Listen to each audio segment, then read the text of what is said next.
Ô Bel, então o que você tem para falar para algum paciente que está nos ouvindo aí, esse depoimento, para a mesma pessoa que está passando por isso, essa questão de um dente, principalmente um dente da frente que está se soltando com constância aí, o que você tem para falar para essa pessoa, Bel?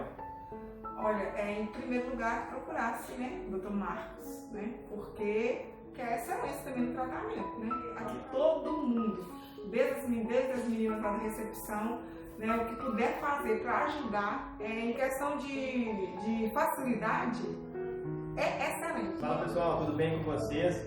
Hoje consegui pegar minha paciente aqui, Isabel, minha querida Bel, para gravar um depoimento aqui para nós.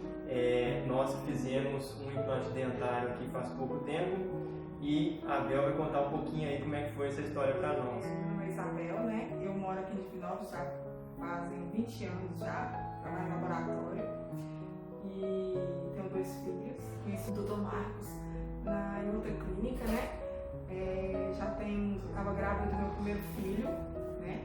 E fui muito bem atendida, né? Por isso que eu procurei ele de novo, pra gente começar esse trabalho. Eu estava grávida, minha outra menina, ela deu um bate na minha boca e o meu dente abalou, né? E vinha a perder. E eu procurei o Marcos e a gente fez como eu estava grávida, não pôde fazer o implante na época, né? Aí ele colocou um provisório, né? Até eu ganhar o meu bebê. Era um incômodo porque ele estava, assim, caiu, eu tava simplesmente eu fui comer alguma coisa e o dente saiu.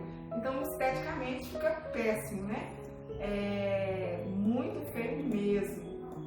E tava toda hora, não podia comer nada e caía, não podia nada cair, então não tinha nem como. Muito desagradável a situação. Muito desagradável. A cirurgia, eu pensei que fosse uma coisa assim, que ia doer. Ele passou os medicamentos, eu comprei todos os medicamentos que eu nem gosto de tomar remédio, porque falei, não, vou tomar porque vou sentir muita dor. Pelo contrário, não teve dor nenhuma.